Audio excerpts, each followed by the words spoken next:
ना कहीं टल्ला लग जाना, मतलब वहां तक पहुंच नहीं पाना।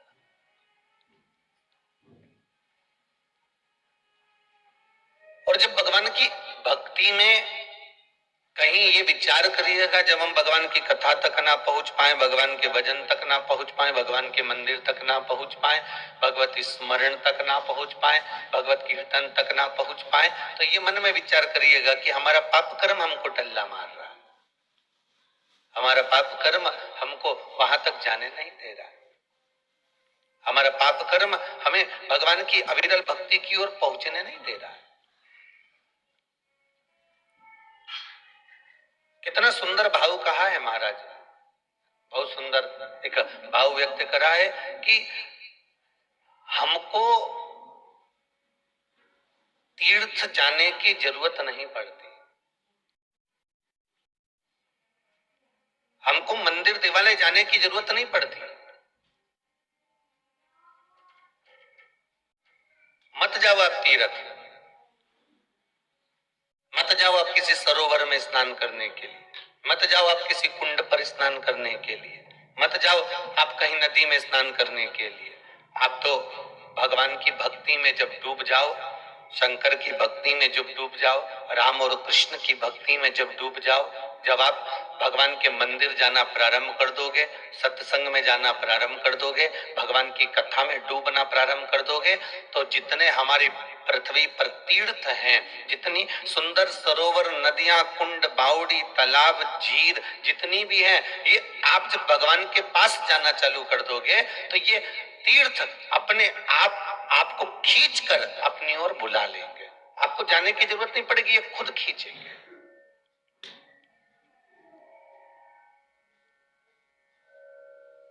ये तीर्थ स्वयं खींचते हैं।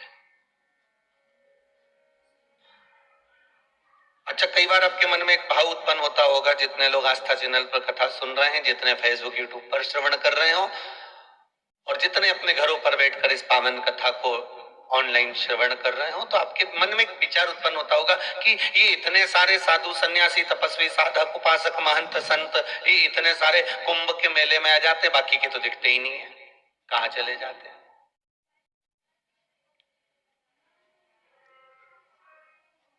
जब हरिद्वार का कुंभ हो, नासिक का कुंभ हो, उज्जैनी का कुंभ हो, प्रयागराज का कुंभ हो, तो कुंभ के समय पर तो ये सारे साधु, ये सारे सन्यासी, ये सारे तपस्वी, ये सारे साधक, ये सारे उपासक, नागा संत, नागा साधु जन, कितने कितने तपस्वी, कितने कितने साधु ये कुंभ के मेले में नजर आते हैं, उसके सिवाय तो ये नजर ही नहीं आते। कहाँ चले जाते इतने सारे नागा साधु, कहाँ चले जाए, कहाँ चले गए इतने संत, इतने सारे महंत, इतने सारे भगवान, ये गए कहाँ हैं, ये हमको नजर क्यों नहीं आते? कारण क्या है इसका? तो शिव महापुराण की कथा कहती है, भाई ध्यान देना, अभी कथा में कहा था कि जब आप भगवान की भक्ति की ओर बढ़ते हो, जब आप भगवान के स्मरण की ओर बढ़ते हो, जब आप भगवान के सत्संग की ओर बढ़ते हो, तो ये तीर्थ अपने आप खींचते हैं। आप तपस्या करने वाले, भजन करने वाले, कीर्तन करने वाले, मंत्र जाप करने वाले, नाम जाप करने वाले को ये तीर्थ अपने आप खींचते हैं।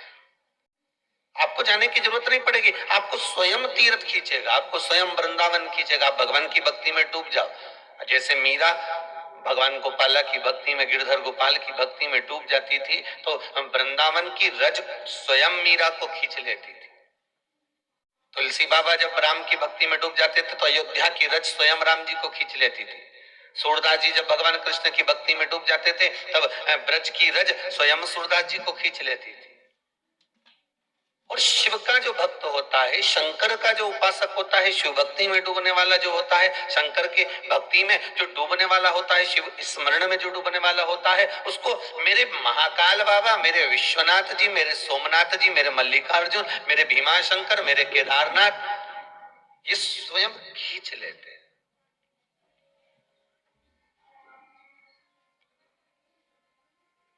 वो कहते हैं ना,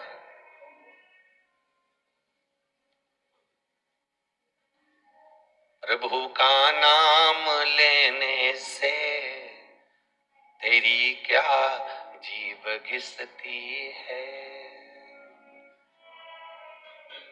हरि का नाम लेने से तेरी क्या जीभ घिसती है, तेरी क्या जीभ घिसती है, तेरी क्या जीभ घिसती है, तेरी क्या जीभ घिसती है, तेरी क्या जीभ घिसती है। प्रभु का नाम लेने से तेरी क्या जीभ घिसती है, हरि का नाम लेने से तेरी क्या जीभ घिसती है, शिव का नाम लेने से तेरी क्या जीभ घिसती है, शिव का नाम लेने से तेरी क्या जीभ घिसती है, भोले का नाम लेने से तेरी क्या जीभ घिसती है, प्रभु का नाम लेने से तेरी क्या जीभ घिसती है। भगवान इस स्मरण में स्वयं भगवान खींच लेता है। अरे कोटि धन्यवाद दूंगा मैं तीनों जजमानों को, बहुत बहुत साधुवादता है, मंगल परिवार को भी, गुप्ता परिवार को भी और ऑस्ट्रेलिया के शर्मा परिवार को भी मैं बहुत बहुत साधुवाद कि भगवान की कृपा हुई है, कहीं परमात्मा की दया हुई है, इसलिए भगवान ने आपको पकड़कर इस सुंदर मकर संक्रांति अवसर पर ये पावन शिव महापुराण की कथा दे दी है। ये कहीं शिव की कृपा हो, ये कहीं शंकर की दया हुई है। और शिव कृपा जब तक ना हो ना, तब तक कोई सुख का भान नहीं हो सकता। महाराज, आप एक कदम भी चल नहीं सकते, आप आगे बढ़ नहीं सकते, शिव कृपा की। जब तक शिव कृपा ना करे तब तक शंकर का नाम निकलता ही नहीं है, शिव का नाम निकल ही नहीं पाता। अरे भाई, जितने लोग कथा सुन रहे हो ना, सब जरा ध्यान लगाकर सुनना, हमारे मुख से कितने कितने शब्द निकलते हैं, कितने शब्द निकलते हैं, और कोई जरूरी है कि दिन भर ही भगवान का नाम निकलता हो? आड़े टेढ़े शब्द तो सबसे ज्यादा निकलते हैं, अहंकार के शब्द भी बहुत निकलते। तूने भी मुझे देखा नहीं हो, तो भी मुझे जानता नहीं हो, गालियां भी मुख से बहुत निकलती हैं, आड़े टेढ़े शब्द भी बहुत निकलते हैं, ताने भी बहुत निकलते हैं, निंदा के बोल भी बहुत निकलते हैं। पर उसी बीच में आपके मुख से जब अपशब्द निकल रहे हो, ताने निकल रहे हो, आड़ा टेढ़ा शब्द निकल रहा हो, आपके मुख से कुछ अलग अलग बातें निकल रही हो, दिन भर तुम्हारे मुख से ना जाने क्या क्या निकलता रहता है, दिन भर तुम्हारे मुख से ना जाने क्या क्या बोलते रहते हो, इस जिह्वा से, इस मुख से ना जाने कितने शब्द निकल जाते होंगे। पर उस शब्दों में दिन भर में अगर आपके मुख से एक बार श्री शिवाय नमस्तुभ्यम निकल रहा है, पंचाक्षर मंत्र नमः शिवाय निकल रहा है, राम नाम कृष्ण नाम निकल रहा है, या कोई भगवान का एक नाम या तुम्हारे मुख से यही निकल गया, और ये भगवान जाने, वो तो राम जी जाने, शंकर जी जाने, वो तो शिव की कृपा थी, तो आपके मुख से अगर एक बार भी शंकर का नाम, पंचाक्षर मंत्र या श्री शिवाय नमस्तुभ्यम या राम नाम या कृष्ण नाम तुम्हारे मुख से, मां भवानी जगदम्बा का नाम, मां दुर्गा का नाम, किसी भी रूप में अगर भगवान का नाम निकल रहा है, दिन भर के शब्द बोले और उस शब्द में से अगर तुम्हारे मुख से भगवान का नाम निकला, तो जिस समय पर तुम्हारे मुख से भगवान का नाम निकलता है, उस समय पर स्वयं भगवान तुम्हारे मस्तिष्क पर आकर बैठा हुआ होता है, तब जाकर वो निकल पाता है, तब जाकर वो मंत्र नाम निकल रहा है।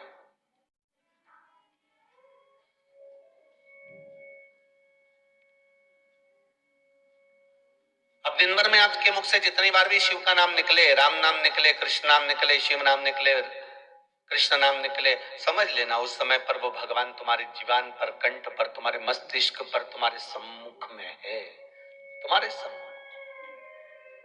क्यों कहते हैं 24 घंटे में एक बार सरस्वती मुख से बोलती है? बोलते कि नहीं बोलते?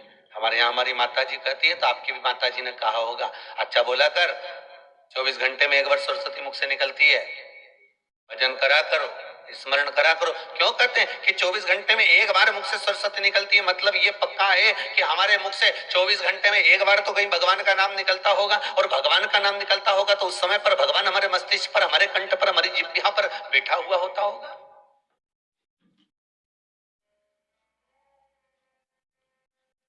उस समय पर परमात्मा हमारे सम्मुख में हो, हमारे सामने हो। और जब भगवान का नाम हमारे सम्मुख में, जब इस वाणी से, इस कंठ से, इस जिह्वा से जब निकलता है, या श्रवण शक्ति में पहुंचता है, या हमारे हाथों से या हमारे पांवों से हम चलकर कहीं ना कहीं सत्कर्म की ओर जाते हो, तो भी भगवान की कृपा ही समझना। ये 5 कर्मेंद्री, 5 ज्ञानेंद्री और एक ये मन, ये जो 11 इंद्रियां है ना, ये 11 इंद्री तुम्हें परमात्मा के पास जाने से बहुत रोकती है, बहुत। विचार कर कर बैठी थी, मकर संक्रांति है, नर्मदा नहाने जाऊंगी,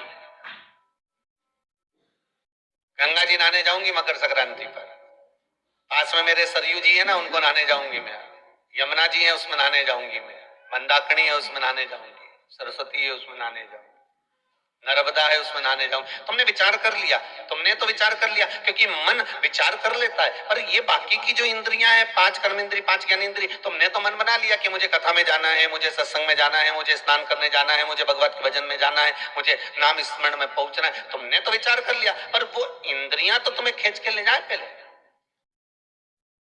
कई कई बार, चाहे आप हो चाहे हम हो, हम हमारी भी कहेंगे हो, ये मत सोचना कि महाराज अपनी नहीं कह रहा, चाहे आप हो चाहे हम हो। कई बार ऐसा होता है, गंगा के घाट तक पहुंचने के बाद भी वापस लौट कर आ जाते हैं, नहा ही नहीं पाते। कई बार ऐसा होता है, यमुना के घाट गए, वृंदावन गए, वृंदावन में भी जाकर यमुना जी के घाट पर पहुंच गए, यमुना जी के घाट पर जाकर यमुना जी की पूजन भी कर ली, चुनरी भी चढ़ा दी। और कई बार ऐसा होता है कि हम स्नान ही नहीं कर पाते। कई बार हम नर्मदा जी के घाट पर से पुल पे से निकल जाते हैं, नर्मदा जी के पास में से निकल जाते हैं, नर्मदा जी के करीब में से निकल जाते हैं, तो कई बार ऐसा होता है कि नर्मदा का स्नान नहीं कर पाते, नर्मदा जी नहीं नहा पाते। कारण क्या है? देखो, 4 स्थानों पर हर व्यक्ति से पाप होता है। संसार का ऐसा कोई मानव नहीं है जिसने पाप नहीं किया हो। चाहे जो मृत्यु लोक में जन्मा है उसने पाप किया है, चाहे आप हो चाहे वो सीवर वाला महाराज हो, कोई भी पाप कर्म में सब लिप्त है। 4 स्थानों पर हर व्यक्ति से पाप होता है। पहला, झाड़ू लगाते समय छोटे छोटे जीव मर जाते हैं, उसका पाप माथे चढ़ जाता है। श्रीमद् भागवत में ऋषभ देव जी के चरित्र में यह वर्णन है। दूसरा, अग्नि जलाते समय, अभी ठंड पड़ रही होगी, आग लगा रहे होगे, अग्नि जला रहे होगे, लकड़ी जला रहे होगे, कोयला जला रहे होगे, या घर में कुछ बना रहे होगे, गैस जला रहे होगे, या आपने लाइट चालू करी, अग्नि जलाते समय छोटे छोटे पतंगे, छोटे छोटे जीव जलकर भस्म हो जाते हैं, उसका पाप हमारे माथे पर चढ़ जाता है। 2 जगह हो गई पाप कर्म की। अब तुमने पाप इकट्ठा करा कि नहीं करा, थोड़ा बहुत तो इकट्ठा हुआ ही होगा। कभी तो बल्ब जलाया होगा, बल्ब जलाया होगा तो पतंगा जला होगा, पतंगा जला होगा तो उसका पाप तुम्हारे माथे चढ़ा होगा। तुमने गैस जलाया होगा तो चींटी भी उस गैस में चली गई होगी, कोई जीव चला गया होगा, कोई छोटे छोटे कण चले गए होंगे, तुम्हें मालूम नहीं, हमको मालूम, पाप कर्म तो हुआ। तीसरा, कपड़े धोते समय, स्नान करते समय, बर्तन धोते समय, पोछा लगाते समय, पानी वाले स्थान पर भी हम गए और हमने कुछ कर्म करा तो उसमें भी छोटे छोटे जीव मर गए, उसका पाप माथे चढ़ गया। 3, और चौथा है, हम चलकर, कदम रखकर जहां भी जाते हैं अपने पांव के नीचे ना जाने कितने जीव मर जाते हैं, उसका पाप माथे चढ़ जाता है। 4 स्थान पर हर व्यक्ति के पाप की गठरिया बंधी होती है, व्यक्ति के मस्तक पर पाप बंधा होता है। शिव महापुराण की कथा में, श्रीमद् भागवत में श्री ऋषभ देव जी महाराज ने भी ये सदित्र वर्णन करते हुए कहा कि पाप प्रत्येक व्यक्ति के मस्तक पर चढ़ा हुआ है। ऐसा कोई संसार में जन्मा ही नहीं, जिसके मस्तक पर पाप नहीं। 4 स्थान पर हर व्यक्ति के पाप की गठरिया बंधी होती है, व्यक्ति के मस्तक पर पाप बंधा होता है। शिव महापुराण की कथा में, श्री ऋषभ देव जी महाराज ने भी ये सदित्र वर्णन करते हुए कहा कि पाप प्रत्येक व्यक्ति के मस्तक पर चढ़ा हुआ है। ऐसा कोई संसार में जन्मा ही नहीं जिसके मस्तक पर पाप नहीं। कोई कह दे ऐसा संसार में आने के बाद कि मैंने कोई पाप ही नहीं किया, मृत्यु लोक में आए हो तो पाप कर्म मस्तिष्क पर चढ़ता ही है। इसीलिए शायद कहा गुरु की करनी गुरु भरेगा, चेला की करनी चेला, और उड़ जाएगा हंस अकेला। तो कर्म तो भोगना है। पहले भी कथा में कहा किसी से मत डरो। सुन लो जरा, जितने आस्था पर सुन रहे हो, किसी से मत डरो। घर के बड़ों से मत डरो, माता पिता से मत डरो, किसी से मत डरो। तुम शास्त्र और वेद से भी मत डरो, मंदिर के भगवान से भी मत डरो। तुम तो साधु सन्यासी तपस्वी साधक उपासक से भी मत डरो। तुम तो पर डरना अपने कर्म से डरो, क्योंकि कर्म का भोग तो परमात्मा को भी भोगना पड़ता है।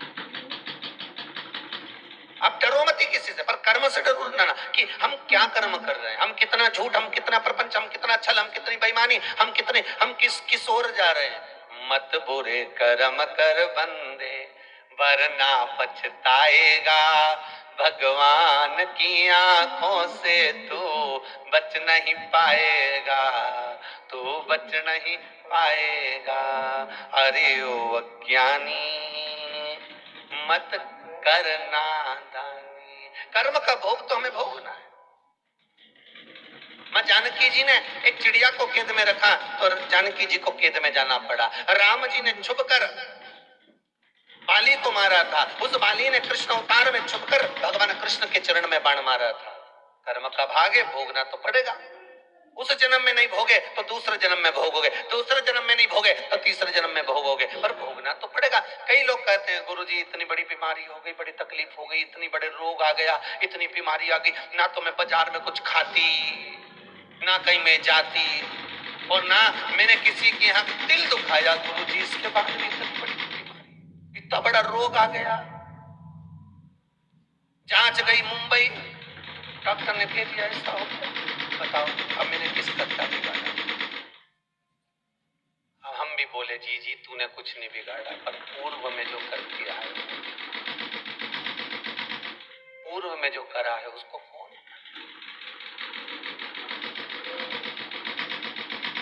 इसीलिए बार बार कहते हैं कुछ जैसे ये मंगल परिवार ने, गुप्ता परिवार ने, शर्मा परिवार ने, कुछ सत्कर्म अपने कमाओ। दुनिया भर कमाती है साहब,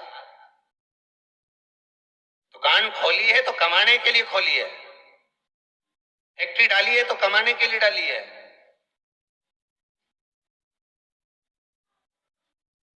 कमाओ, व्यापार करा है कमाने के लिए, नौकरी करी है कमाने के लिए, कमाओ, मना नहीं है, पर कमाने के साथ में उस कमाई का थोड़ा सा भाग सत्कर्म में लगाते चलो। क्यों रे भैया, केवल सारे धर्मों में केवल हिंदू धर्म एक ऐसा है जिसमें दान की महत्वता कही जाती है। गरुड़ पुराण में दान की महत्वता, विष्णु पुराण, पद्म पुराण, अग्नि पुराण, नर्मदा पुराण, नारद पुराण, वराह पुराण, ब्रह्मवैता पुराण, ये सारी पुराण उठा के देखो। सारी पुराण में, चाहे शिव महापुराण हो, चाहे भागवत पुराण हो, जितनी पुराण होंगी सारी पुराण में कुछ अध्याय तो केवल दान के लिखे गए कि दान करो, धर्म करो, पुण्य करो, सत्कर्म करो। दान धर्म पुण्य सत्कर्म करो। ये मकर संक्रांति आ गई, क्या करना है, दान करो। लिख दिया कि खिचड़ी का दान करो, तिल्ली का दान करो, लड्डू बनाओ, तुम भी खाओ और दान भी करते जाओ। क्यों कहा?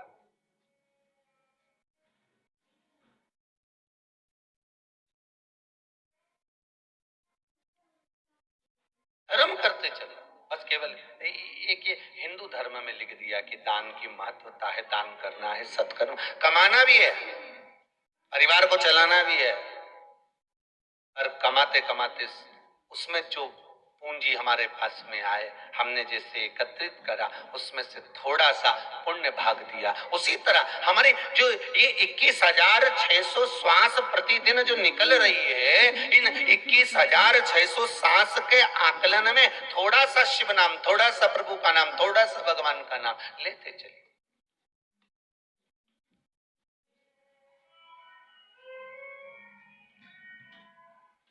जैसे जैसे घड़ी का कांटा पहुंचे 1 बजे एक कल राम, 2 बजे दुलारे राम, 3 बजे त्रिलोकीनाथ, 4 बजे चतुर नारायण, 5 बजे परमेश्वर, 6 बजे छबीले राम, 7 बजे सत्यनारायण, 8 बजे अंधेश्वर, 9 बजे नागेश्वर राम, 10 बजे दशरथ नंदन, 11 बजे गिरधारी, 12 बजे बद्री नारायण।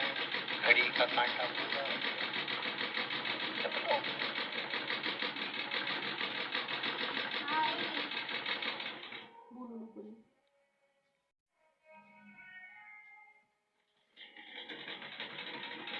उसने दिया। घड़ी बनाने वाले ने भी कहा था 1 बजे तो 1 बजे एक अलार्म बोल लेना, एक बार राम बोल। घड़ी की सुई भी चलते चलते चलते चलते वो 1 बजे वो घंटा भी बोले न टन, मतलब भज। भिलाई की कथा में कहा था कि कुछ ऐसा इंतजाम कर दे भगवान की मोबाइल में जब व्यक्ति झूठ बोले तो मोबाइल चिल्ला चिल्ला के बोले। भिलाई की कथा में कहा।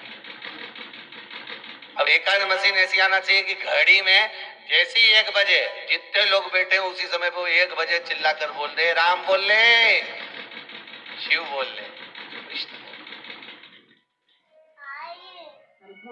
ले। ऐसी घड़ियां बनवाना पड़ेगी थोड़ी बहुत। तो तुम भी तैयारी में रखो रे, जितने आस्था पर सुन रहे हो, कहीं ऐसी घड़ी हो ना कि 1 बजे चिल्ला के बोले राम बोल राम बोल राम बोल, जब तक वो बंद नहीं हो नहीं तो एक पे टिकी रहे, जब तक 1 सेकंड तक वो बोलती रहे राम बोल राम बोल राम बोल, शिव बोल शिव बोल शिव बोल, कृष्ण बोल कृष्ण बोल। फिर 2 पे आए, फिर चिल्ला के बोले ओ भेरू राम बोल, राम कृष्ण बोल शिव बोल। बड़ी मुश्किल से मिलेगा ये शरीर, बड़ी मुश्किल से। और एक बार चला गया ना, सुन लो रे भाई, वो आस्था वालों सुन लो, जितने सुन मोबाइल पर हो, ये बड़ी मुश्किल से मिला है। केवल क्रीम और पाउडर लगाने के लिए नहीं है, इस पे सत्संग का क्रीम पाउडर लगाना है हमको। इतना रसतत्व तो इसमें भर देना है कि भगवान भी सोचे कि कितनी कथा सुनता, कितना स्मरण करता, कितना शिव मंदिर जाता है, कितना लोटा भर जल चढ़ाता है, कितनी बेलपत्र चढ़ाता है, कितना शंकर का भजन करता है, कितनी भक्ति में डूबी रहती है। जब कथा चालू हो टीवी के सामने 1 बजी ने कथा में बैठी, 2 बजी ने कथा में बैठी, 3 बजी ने कथा में बैठी, इतनी भक्ति तो भगवान भी पार्वती जी से कह दे एक बार झांक के देख ले नीचे भजन करने वाले। पार्वती से शिव कहा कि एक बार झांक कर देख लो।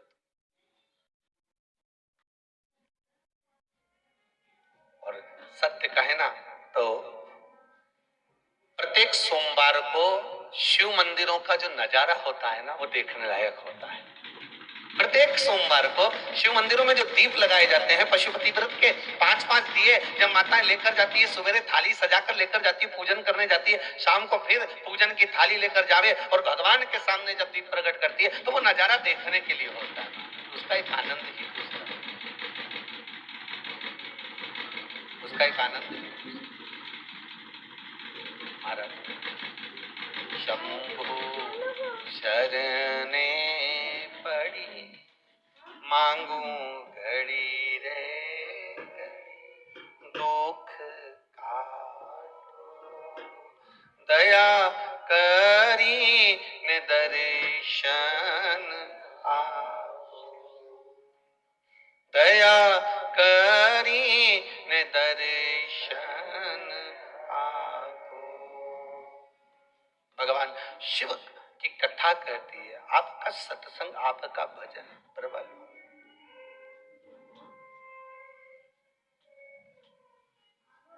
कल कथा में कुंडेश्वर महादेव का स्मरण करा था। 84 महादेव में 40वें नंबर पर है। कौन से महादेव हैं? कुंडेश्वर।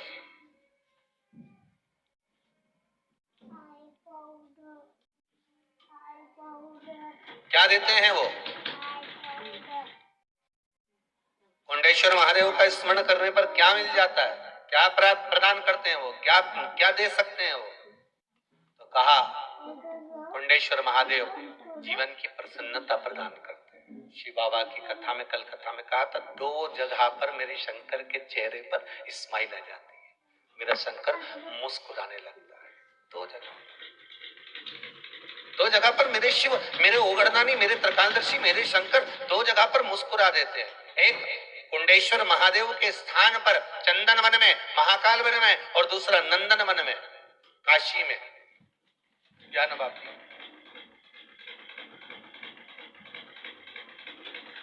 ये 2 जगह।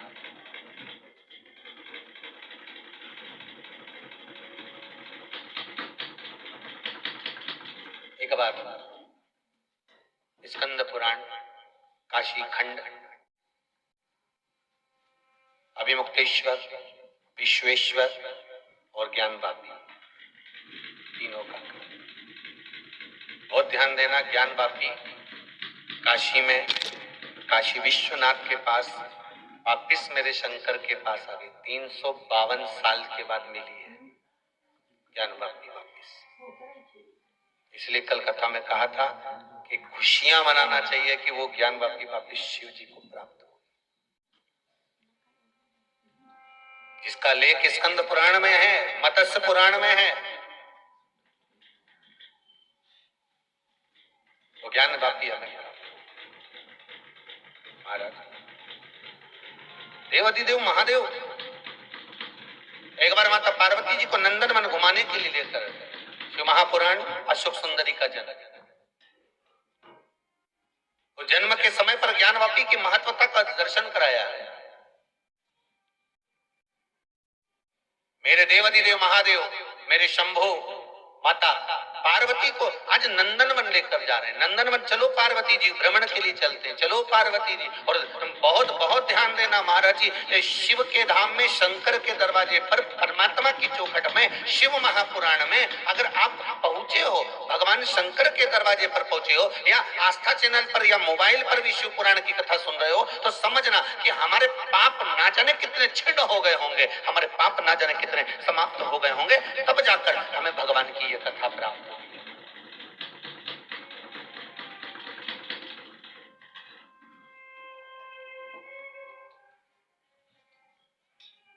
बहुत बहुत पाप कटते हैं तब जाकर मुख से भगवान का नाम निकल पाता है। पुण्य की गुल्लक भराती है तब जाकर कोई बड़ा गिफ्ट आता है। गुल्लक भरोगे तो ही गिफ्ट लाएंगे। हमारे एक बच्चे लोग तो आदत में, उनके तो इतनी बड़ी मिट्टी की गुल्लक में 1-1 रुपया, 1-1 रुपया, 1-1 रुपया, और मम्मी कहती भी है उनसे, माँ कहती भी है, क्या आएगा इसमें, 1-1 रुपया भर के रखा, तुम वजन इतना हो गया, उसमें नोट तो डाल। नोट डालता तो उसमें सामान बड़ा गिफ्ट आ जाता, नोट डालता तो आता। वो चिल्लर चिल्लर 1-1 रुपया, 2-2 रुपया इकट्ठा करा, उसमें क्या आएगा। पर पुण्य की गुल्लक जब भराए, ये मंगल परिवार, ये शर्मा परिवार, ये गुप्ता परिवार, ये पुण्य की गुल्लक जब इनके पूर्वजों की भराई, तब कुछ मिला है। वो भी मकर संक्रांति के अवसर पर, जब दुनिया तरसती है केवल स्नान करने के लिए, केवल स्नान। और कथा भी कौन सी चल रही, मानसरोवर।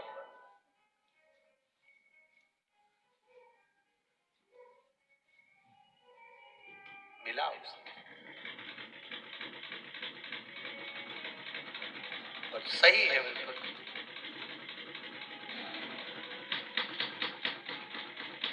जो भी मिला है भोले तेरे ही दर से मैंने पाया है,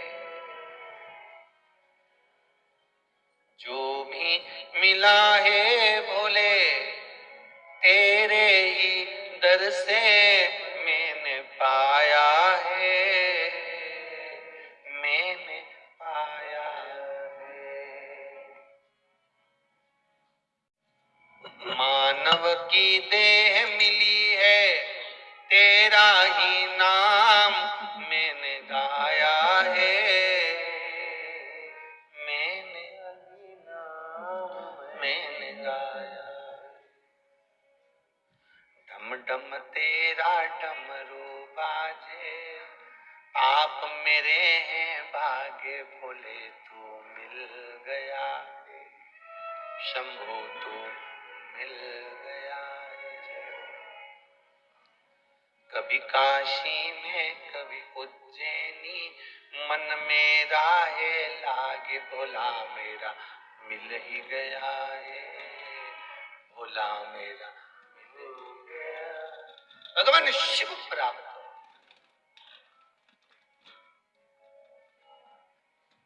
84 लाख योनियां काटने के बाद मनुष्य की देह मिली और वो मानव का शरीर भी हम गंवा रहे तो कोई मतलब का नहीं।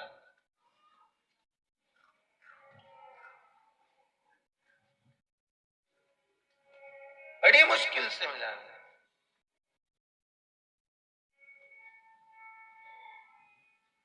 महाराज। भगवान शिव पार्वती से कहते, पार्वती कहाँ जाना है? पार्वती जी कहती है मुझे एक बार आप दर्शन के लिए लेकर चलिए, एक बार आप मुझे लेकर चलिए दर्शन के लिए। दर्शन के लिए और नंदन वन लेकर गए। नंदन वन लेकर गए तो पार्वती जी के मन में एक भाव प्रकट हो गया। पार्वती जी के प्रभु ये नंदन वन आप मुझे लेकर आए हो, इस नंदन वन का निर्माण किसने किया? अब कोई आपसे पूछ ले कि उज्जैनी का निर्माण किसने किया, कोई आपसे कह दे सोमनाथ जी के उस पावन धरा का निर्माण किसने किया, मल्लिकार्जुन की उस पावन श्रीशैलम की धरा का निर्माण किसने किया, भीमा शंकर की वो पावन धरा, वो वेदनाथ बाबा की पावन धरा, बाबा धाम का उस भूमि का निर्माण किसने करा? शंकर जहां पर विराजमान हुए उस भूमि का निर्माण करने वाला कौन है? कोई दूसरा नहीं। ब्रह्मा जी को जब भगवान सृष्टि खंड का वर्णन कराते हैं तो ब्रह्मा जी कहते हैं प्रभु आप पहले ये बता दो कि मैं आपको कहां कहां पर विराजमान करूं, आप कहां कहां रहेंगे? शंकर भगवान कहते हैं मुझे विराजमान करने के लिए केवल आप स्तुति करेंगे और मैं विराजमान हो जाऊंगा। शिव का मंदिर कहां बनना है, कैसे बनना है, कब बनना है, किसको बनवाना है, किसके हाथ से बनवाना है और कौन बनवाएगा, ये शंकर निश्चित करते हैं, कोई दूसरा नहीं कर सकता। इसको शिव निश्चित करते हैं।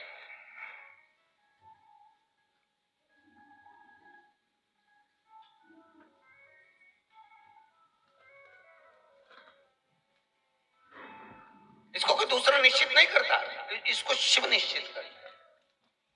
कल किसी बालक ने एक भारत की भूमि का एक फोटो भेजा, भारत के नक्शे का, भारत माता का, और उसमें उस बालक ने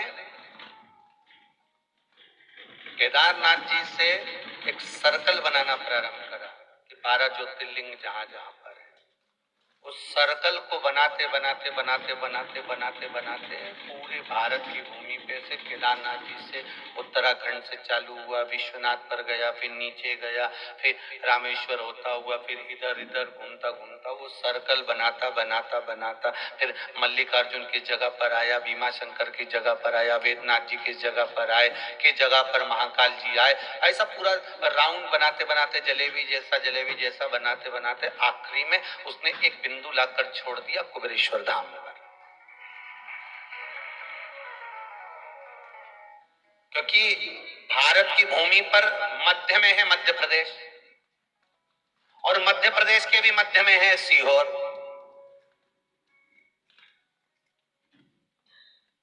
ये सीहोर जो जिला है मध्य प्रदेश के भी मध्य में है और उसके मध्य में बाबा को मंदिर बनवाना था। मतलब सारे बिंदु आंकड़े लगाने के बाद में उस बिंदु को होगा। तो कल उस बच्चे ने जो फोटो भेजा है और बिल्कुल सटीक सटीक जगह उसने बनाया कि यहाँ केदारेश्वर उत्तराखंड में इस जगह पर, यहाँ पर विश्वनाथ जी, यहाँ पर ये रामेश्वर जी, और यहाँ से आगे गए तो ये जो जो स्थान उसमें बताए गए हैं जहां जहां हमारे प्रदेश का वर्णन किया गया उसमें हर जगह का, और आखिरी में ले जाकर बिंदु पर छोड़ दिया कुबेरेश्वर धाम को। तो हमने खुद आशीष से कहा आशीष गजब का चित्र बनाया है और इसका आंकलन करा जाए तो बिल्कुल सत्य निकला कि यहाँ विश्वनाथ है, यहाँ सोमनाथ है, यहाँ मल्लिकार्जुन है, यहाँ केदार है, जहाँ प्रदेश है उसी हिसाब से उसने बनाया और आखिरी में लाकर कुबेरेश्वर छोड़ दिया। मतलब शंकर को निश्चित करना था कि कुबेरेश्वर धाम शिव को बनवाना ही था और शंकर को यहाँ विराजमान होना ही था। ये सिद्धता अंतिम बिंदु वहां लाकर उसने छोड़ दिया उस बिंदु।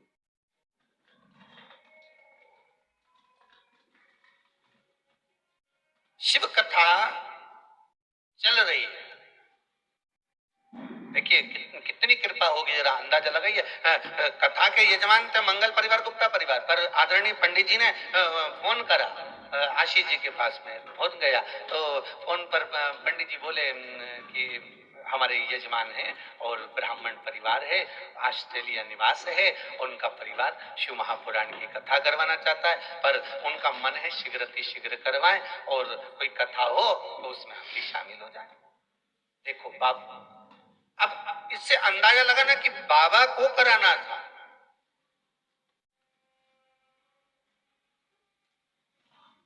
और ब्राह्मण देवता को उसको बीच में निमित्त लाना था। ये बाबा की कृपा है। ब्राह्मण देवता को उसको निमित्त बीच में उनको लेकर आना था कि ब्राह्मण देवता के मुख से निकलना और ब्राह्मण देवता का निमित्त बन जाना। मैं कहूंगा ऐसे ब्राह्मणों के लिए भी मैं वर्णन करूंगा, बहुत बहुत साधु बात है कि आपने अपने यजमान के लिए कम से कम ये भाव रखा तो सही, आपने अपने यजमान के लिए भाव प्रकट तो करा कि हमारे यजमान शिव महापुराण की कथा करवाना चाहते हैं, कोई व्यवस्था हो। और आशीष जी ने कहा कि कथा में जजमान तो है, मंगल परिवार भी है, गुप्ता परिवार भी है, और दोनों परिवार ऐसे हैं अलमस्त रहने वाले, आनंद में रहने वाले, हाँ उसमें आप शामिल हो सकते हो। तो उन्होंने कहा कर दीजिए, आप तो भगवान की कृपा हो, और बाबा ने ऐसी करुणा करी और शामिल कर दिया। धन्यवाद था, मेरे ब्राह्मणों के चरणों को नमन है, ऐसे बहुत बहुत सारे जो यजमान के कल्याण का कार्य भी कर रहे हैं, यजमान ही महाराज।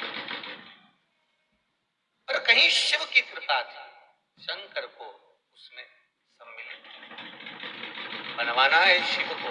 और फिर कहूंगा पशुपति व्रत करने का विचार आप लोग कई बार करते हो कि मैं सोमवार से करूंगी, अगले सोमवार से करूंगी, मालूम पड़े वो टल गया, तो टाला भी किसने है? शिव। और अगर करवा भी रहा है तो कौन करवा रहा है? शिव, कोई दूसरा नहीं है।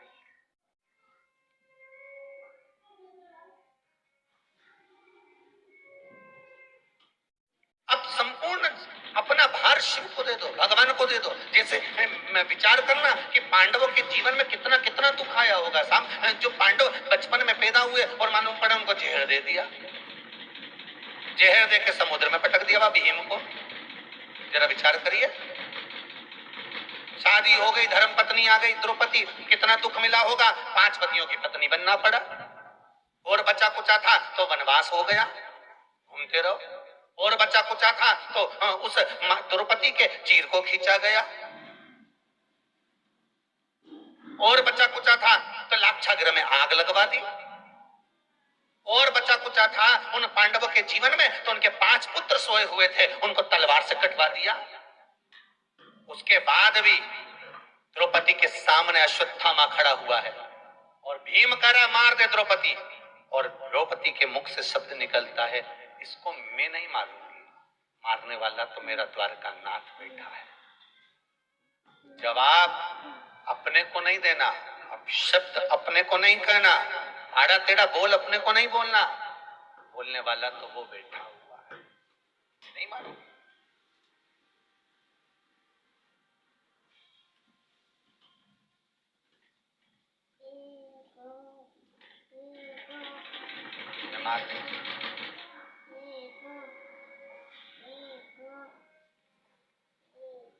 मैं इसको मार नहीं सकती। अब जरा विचार करिए कितना समर्पण होगा पांडवों का, कितना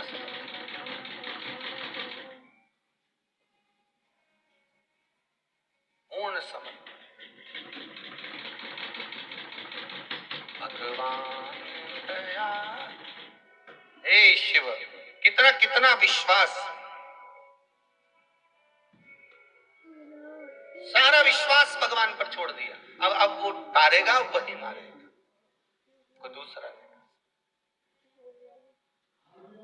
कोई दूसरा नहीं कर सकता,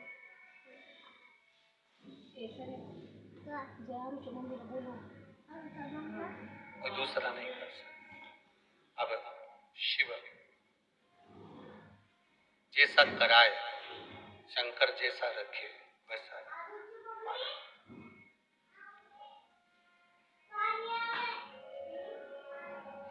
भगवान दया करना, मैं तेरे भरोसे हूँ। भगवान दया करना, मैं तेरे भरोसे हूँ। भगवान दया करना,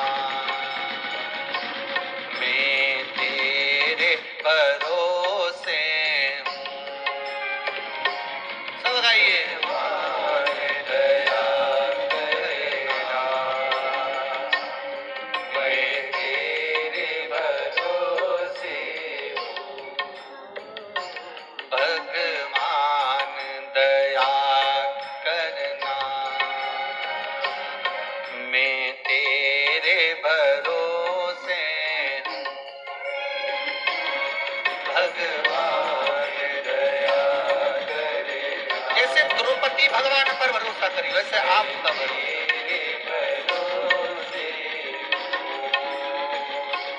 भोलेनाथ दया करना, मैं तेरे भरोसे हूँ। भोलेनाथ दया करना, मैं तेरे भरोसे हूँ। भोलेनाथ दया करना, मैं तेरे भरोसे हूँ।